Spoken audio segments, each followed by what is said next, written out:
19h sur la télévision Futur Média 20h gannaaw le journal de 20h donc dinañ dalal ci suñu seconde partie gannaaw bu ma leen nuyoo ak fu ngeen mën a nekk dinañ dalal Ousmane Seye avocat à la cour moom nag xam nga ko am na lu mu waxoon ci trafic bi ñu ne am na ci passeport diplomatique yi te ñu tudd ci ñaari tour député ci assemblée nationale dinañ ci ñëw kon ñu waxtaan ci naka noonu élection locale yi nga xam ne ñu ngi koy waajal xam ngeen ne lu ko dooree tey jii fii ba fin du mois dañuy war a déposer les cautions à la CDC 15 millions pour chaque type d'élection dinañ ci ñëw ak itam investiture yi nga xamante ne bu ñu moywul dina indi problème bu mag a mag rawatina ci Benno Bokk Yaakaar bi nga xam ni moom moo ëmb ñi ànd ak le président Macky Sall ndax naka la ko maître Ousmane Seye jege leen itam gisee dinañ ci waxtaan ak moom gannaaw le journal de 20h bu ñu nee octobre dañuy daal di xalaat octobre rose à partir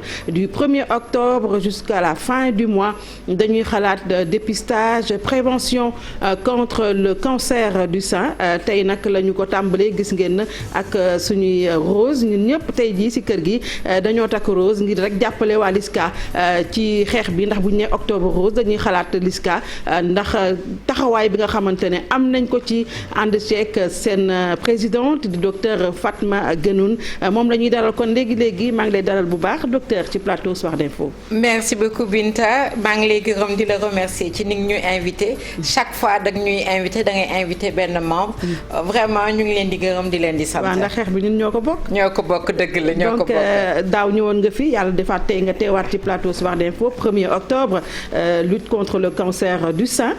lan moo tax sax ngeen tànn le cancer du sein d'ailleurs. xam nga parce que d'habitude on dit les cancers. oui. xam nga cancer ween moom octobre rose du ci Sénégal rek ci àddina bi wër gépp ci lañu weer bu ñu jagleel cancer ween donc am na yeneen cancer ak yeneen weer yi nga xam ne yooyu la pour yeneen cancer yi la mais comme Sénégal cancer ween mooy cancer bi nga xam ne moo gën a bari te li ñu remarqué woon mooy ne femmes yi dañuy yéex a ñëw pour ñu defal leen diagnostic ñu ne foog ñu commencer nag di sensibiliser suñu leen sensibiliser ba pare permettre leen ñu def dépistage donc ñun waxtaan ak askan bi may leen bon wu ay mammographie wala permettre leen ñu am mammographie subventionnée pour def dépistage parce que cancer ween nu mu tuddati mammographie subventionnée ça veut dire quoi xam nga mammographie subventionnée mooy lan ñun bi ñuy tàmbali octobre rose ak radiologue privé yi lañ ko tàmbalee woon ñoom seen mammographie 60 000 lañ koy def ñu dem waxtaan ak ñoom ñu wàññil ñu ko 30 000 bu ñu toogee suñu biir ne 30 000 dafa jafeñ ci jigéen bu bëgg dépister ñu ne kon ñun dañ koy def 15 000 francs yeneen 15 000 francs bi ligue bi dafay ut ay partenaires yi nga xam ne moo ñuy permettre ñu mën a subventionner mammo bi donc njëg bi 30 000 francs la mais subvention bi ñun LISCA ñooy wut ñu ko jàppale ñu fay ko à la fin de la campagne ba léegi yéen a ngi liggéey ak privé bi wala état bi dugal na ci loxo ñun bi ñuy doom tàmbali juróomi mammo moo amoon ci hôpitaux publics yi léegi dem nañu ba région yëpp pratiquement am na ay appareils de mammographie bon bi ñu demee ba gis ne région yi am na hôpitaux publics yu bari am nañu mammographie ñu waxtaan ak ministère de la santé ñu ne leen comme ñun tàmbali nañu subvention bi kon yéen tamit da ngeen di dugal seen loxo ci liggéey bi kon octobre rose fépp foo dem ci Sénégal dem ci hôpital bu am mammographie jigéen bu bëgg a saytu boppam ñetti junni lay fay donc du jar soo nekkee Tambacounda nga ñëw ba Dakar wala nga nekk Casamance ñëw ba Dakar pour am bon da ngay dem directement ci service de radiologie bi pour jël bon wu mammographie. nga joxe 15 000 ñu defal la mammographie. ñu defal la mammographie mais est-ce que rajo yaa ngay dox. am na ñi nga xam ne ñu ngi dox. am na ñi nga xam ne am na ay problème technique. waaw soo amee problème dañuy ñëwaat Dakar. dañuy ñëwaat Dakar wala ñu dem ci région bi. loolu mun na nekk un frein aussi. mun na nekk un frein loolu dëgg la.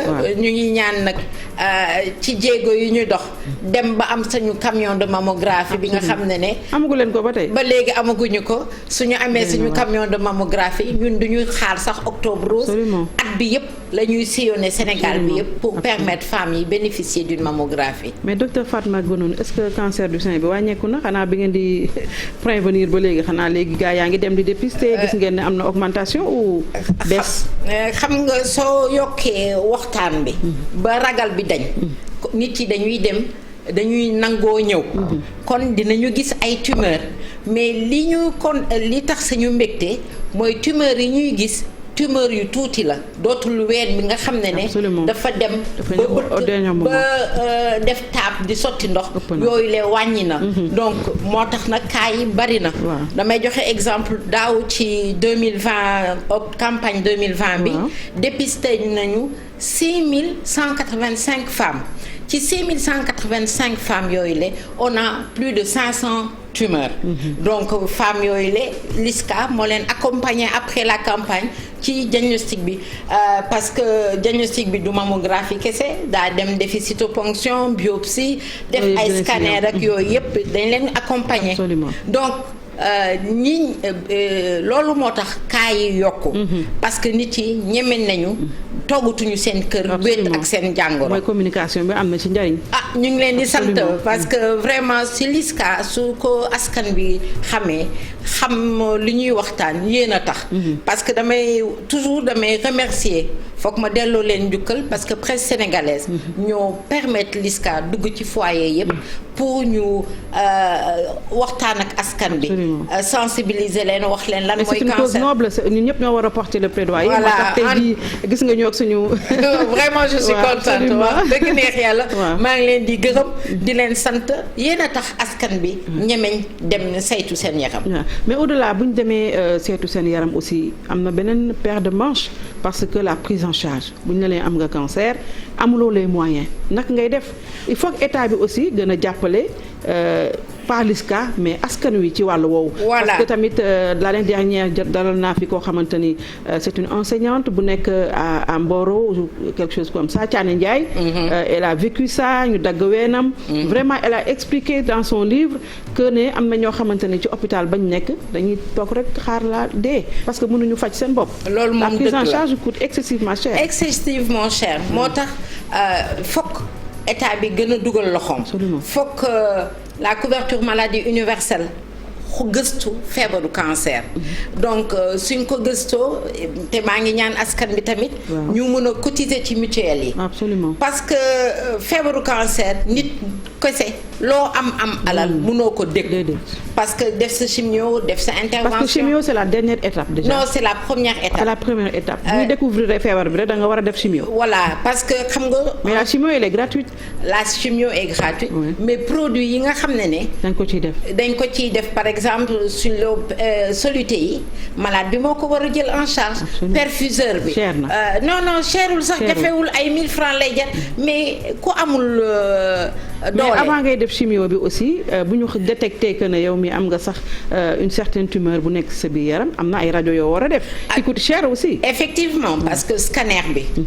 c'est assez coûteux parce que daa dem fay 50 000 wala sooy def benn thoraco abdominal nga fay 80 000 nga def IRM. c'est obligatoire. c'est obligatoire parce que fokk ñu xool lawtaanu feebar bi. Absolument. parce que feebar bi dina nekk fii mais mun na wunni dem ci beneen organe de prédilection. Absolument. donc cancer wu ween ay organe de prédilection bi mooy foie bi xëtër bi yuur bi.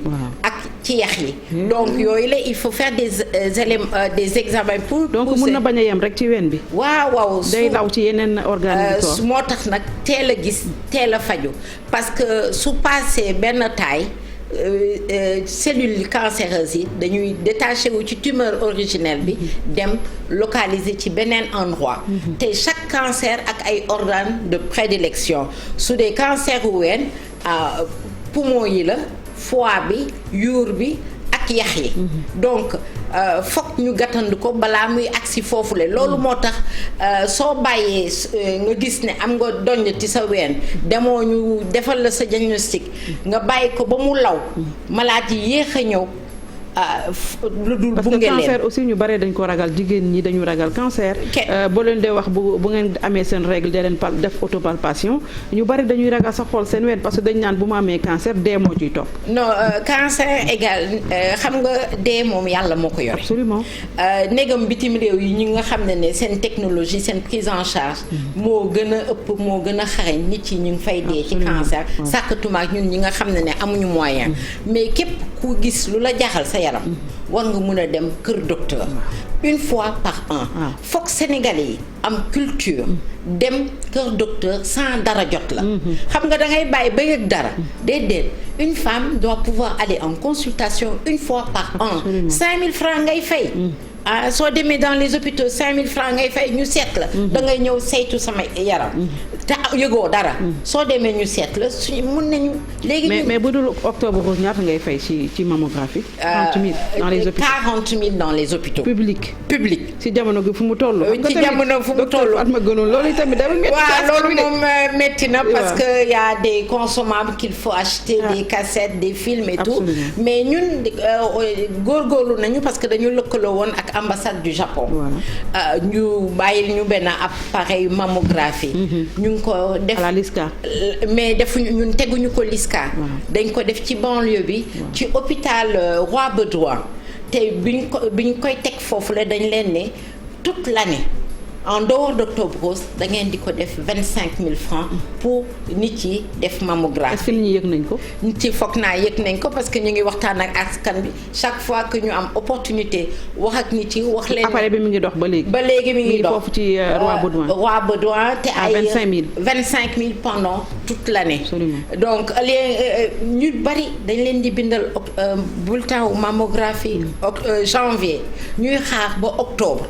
ndax 15000 bi. ndax 15000 pour wane ne amuñu lu ñu. non loolu man xam na 40000 quand même am nañu famille yi ko buñ ko amee dañuy dem jënd ceeb ak diwlin teg ko ci kër gi. xam nga ñu ne balaa ngay naan ne fa mais. mais c'est le premier réflexe de. bien sûr parce que da ngay ne soo amee njaboot. war leen dundal war a fay luyaas fay ndox ak làmp am nga da ngay. mais moo tax nag ba la doon wax sànq est-ce que état bi aussi brûlé wul les étapes avant ngay dem ci chimio mënoon nañu jaar si mammographie bi peut-être subventionné ko pour toujours pas seulement ñu xaar. loolu de foog naa ne yëpp ci ay plaidoyer la. ci yëpp ci ay jéego la. xam nga ñun bi ñuy def plaidoyer pour chimiothérapie bi doon gratuite. boobule malade yi sonn nañu. da ngay gis ku jaay sa kër jigéen bu jaay takkaayam. def sa chimiothérapie ba pare faatu. nga bàyyi fi ay bor. ñu ne kon foog ñu wax ak. njiitu dëkk bi pour mu dugal loxoom ci chimiothérapie bi ci la accepter rendre la chimiothérapie gratuite donc pour tous les cancers gynécologiques te yeneen cancer yi tamit ñu ngi ko wàññi à jusqu'à 60% de leur coût donc mais cancer moo nekk feebar bi nga xam ne dëgg la du feebaru baadoola li may ñaan nag parce que sama plaidoyer du dafay soo amee lii da ngay ñaan leneen li may ñaan nag mooy ne dinañu Sénégal parce que loolu am na dëkk yu ko def ba nga xam ne ku am cancer da ngay faju te doo fay dërëm. waaye yàlla nañ ci egsi waay. yàlla mun na ko def. foog naa ne comme bii première étape la woon mun nañu def ci yeneen étape di rendre petit à petit gratuit certaines parties du traitement ak prise en charge diagnostic ba ñu dem ba. yëpp gratuit.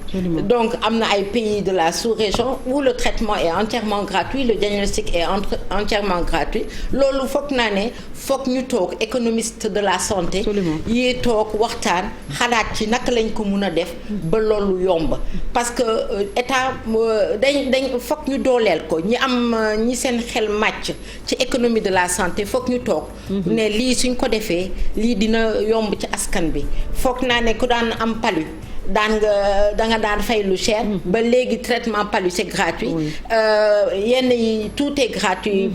xale yi pour faj leen. kon nag ñun dañuy ñaan ñu dem ba Sénégal ku am cancer doo fay dërëm ci sa faj. loolu ñu ngi koy ñaan président de la République pour mu mun ko xalaat dugal ko prévoir ko dans ses prévisions.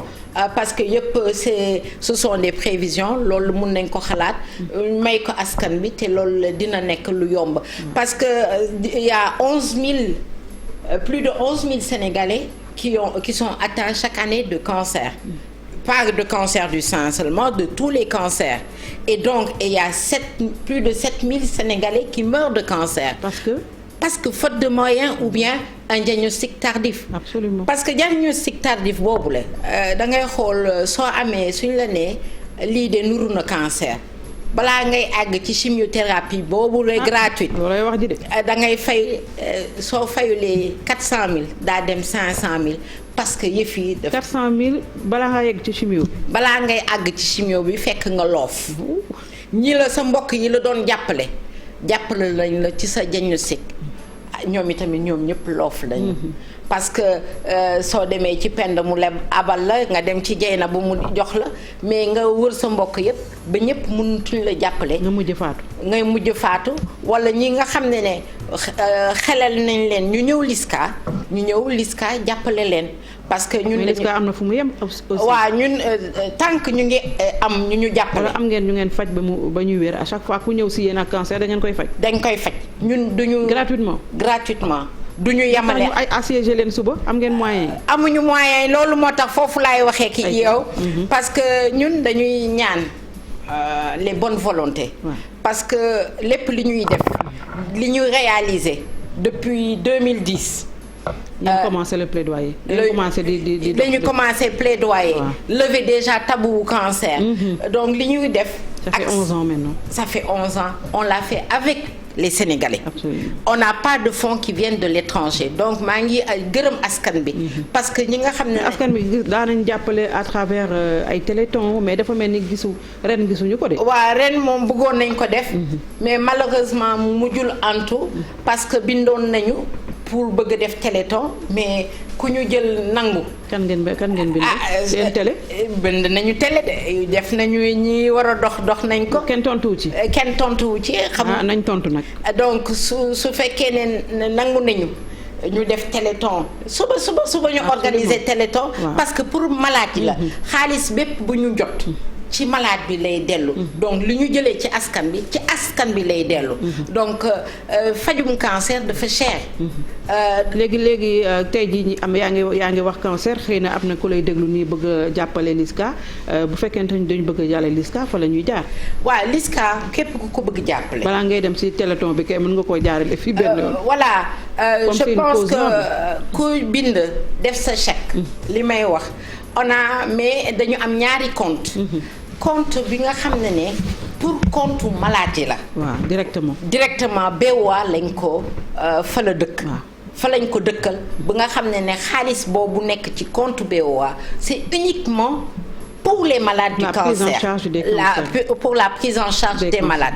Donc compte UBA bi c'est pour le fonctionnement pour Octobre Rose et voilà de la Octobre Rose foofu la ñuy jëlee xaalis ku ñu jàppale pour Octobre Rose foofu lañ koy dugal mais ku ñu jàppale pour malades yi ci beneen compte bi lañ koy jëlee dugal donc ku dem ci benn kii nga ne da nga bëgg BOA da nga bëgg jàppale maladie cancer c'est vrai que naa fay gis ay kees yu ñu fa teg pour voilà donc wala nga ñëw LISCA suñu siège mi ngi nekk Sacré-Cœur 3 rond-point JVC nga déposer ce chèque wala déposer la nga fay kii bés bu nekk nous sommes ouverts du lundi au vendredi. Absolument. En dehors d'Octobre Rose, pendant Octobre Rose, nous sommes ouverts du lundi au samedi. Mais est-ce que la fondation de la Première Dame, par exemple, mi ngi leen di jàppale? Première Dame di mus nañu jàppale ci téléthon ci ñaari téléthon. benn bi mais au-delà téléthon bu amul est-ce que mi ngi envoyé xaalis quand même foofu. Malheureusement parce que moom foog naa ne moom itamit mi ngi jël ay malades du cancer. mais mënuñu jokkoowuñu ak moom pour mu jàppale ñu. mais président jàkkoowu leen ak moom jokkoowu leen ak moom. loolu moom xaw ma ko mais président de la. ngeen ko. seeti nañ ko elle nous a reçu foog naa ne bi mu ñuy recevoir en 2012. boobu même j'étais pas encore présidente de la LISCA. Elle nous avait aidé à l'époque. Lors du Téléthon de 2018. Elle nous a aidé. En 2019 aussi. jàppale nañu jox ñu 10 millions. Président de la République saa yu ñu bëggee def Téléthon mu jox ñu chèque 50 millions. waaw indi na mbaa bi yoon ñëw na. bi ñëwagul mais dina ñëw. dina ñëw. yaakaar nañ ko baax na donc ñu ngi koy yaakaar. président na gaaw président ubbil baal bi kon. yow la waa LISCA di xaar. moom la ñuy xaar am na ñi nga xam ne sax ñoo ëpp xaalis président de la République. ci réew mi xanaa ci réew bi donc ñun ñu ngi yéen seen président Youssou Ndour ñu ngi koy oo mu ñëw jàppale ñu. Youssou Ndour lu mu déggul rek xanaa. waaw anniversaire am sax. donc joyeux anniversaire président Youssou Ndour mu indi participation am. waaw donc ñu ngi ñaan bépp ku yàlla dénk dërëm. nga ñëw jàppale LISCA. ci li nga xam ne du pour ñun. ñun ñi nekk LISCA. nous sommes un conseil d'administration de 24 membres. ñun ñëpp ay bénévoles lañu. un bureau de 12 membres. ñun dañuy liggéey fi ñuy liggéey. ba ngoon ñëw di toog di xalaat naka la ñuy demalee xeex bi kalam. donc du pour ñun pour askan bi la. li ñuy wax ne su ci issu de l'école publique. ñun dañuy delloo njukkal askanu Sénégal. parce que on a été formé à l'école publique. De l'école primaire à l'université yàlla may ñu as tuut xam-xam bu ñuy xalaat naka la ñu mun a jàppale suñu concitoyens ñu ne nañu xeex ci cancer bi pour jàppale leen. xam naa ne moom appel bi moom ñu bari dinañ ko dégg te dinañ ci dugal seen loxo ndax sénégalais baax nañu lool te yërëm nañu aussi ñi feebar xëy rek fu ñu koy jaarale li ñu ñëw ci programme bi laataa muy ñu tàggatoo. waaw maa ngi lay remercier Binta programme bi ñu ngi ko tàmbalee tey. donc jigéen bu bëgg ñu seet la. donc am nañu ñaari numéro téléphone. parce que comme mbas bee tax bëgguñu nit yi di fa dajaloo lu bari. donc am nañu ñaari numéro téléphone benn bi 78. 524 40 40. beneen bi 70 315 52 52. ku bëgg a def dépistage fii lay woote. fii ngay woote parce que am nañu ay docteurs. booy ñëw indaale 15000 francs. déedéet foofulee 15000 francs doo ko fay LISCA doo fay dara. doo fa fay dara. voilà képp ku bëgg nag. jël sa bon rose. da ngay ñëw LISCA. soo amee ñeent fukki at ak li ci topp. donc nga ñëw LISCA boobu jarul jël rendez-vous. da ngay ñëw ne dama bëgg def sama mammographie damay jël sama bon pour dem ci radiologue bi. loolu le LISCA kenn du fa joxi dërëm. radiologue ba ngay dem. mais soo amul dara ñëwoon LISCA rek ñu daal di lay dépister. voilà te suñu la seetee. soo amulee 15000 francs boobule.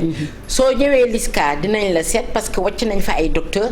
yuy seet suñu la seetee suñu gisee ci yow dara. dinañ la may mammographie bi. donc loolu le déjà première étape du diagnostic dañ la koy may. Absolument. donc loolu la ñuy def. du 1er au 31 octobre. après nag dañuy dem ci région yi. parce que dañu am benn partenaire moo ñu bunge woon ci juróom-ñaari ville du Sénégal ren nag dañuy def beneen format mooy ne allié ñu dem def foofu dépistage toog ñun comme dañu formé woon ay sages-femmes d'État dañuy dellu xool ndax lañ leen jàngaloon mokk na. ñu dem yóbbu fa matériel. donc matériel ba ñu fay yóbbu dañ fay bàyyi dans chaque district. pour ñu mën a dépister 500 femmes. donc dinañ dem Podor. dinañ dem Dagana dinañ dem Saint-Louis Louga Diourbel Xombol ak Rufisque. loolu suñu partenaire bi ñuy jàppale mi ngi ñu jàppale depuis 2016. DP World la moo ñu jàppale pour ñu wër Sénégal. très bien. gërëm la yaakaar ne di ngeen gagné ci seen xeex bi incha allah. merci xeexu ñëpp la. merci beaucoup jërëjëf ñu ngi lay gërëm. merci maa ngi remercier toute l'équipe de la TFM remercier Binta vraiment merci de me recevoir tout le temps avec beaucoup de plaisir. waaw c'est plaisir partagé gërëm la bu baax beneen yoon kon dinañ la am plaisir di la dalal fii ndax xeex bi ngeen di xeex am na solo ci wàllub xeex cancer sensibiliser aussi LISCA di ci liggéey bu rafet ma ciy dégg toujours Faty Dieng mu ci def porter le plaidoyer. maa ngi koy nuyu ci liggéey bu rafet moom itam bi muy def ngir jàppale jigéen ñi ci xeexum cancer bi ci réew mi am na solo dañuy dem publicité dellu si waat si plateau bi.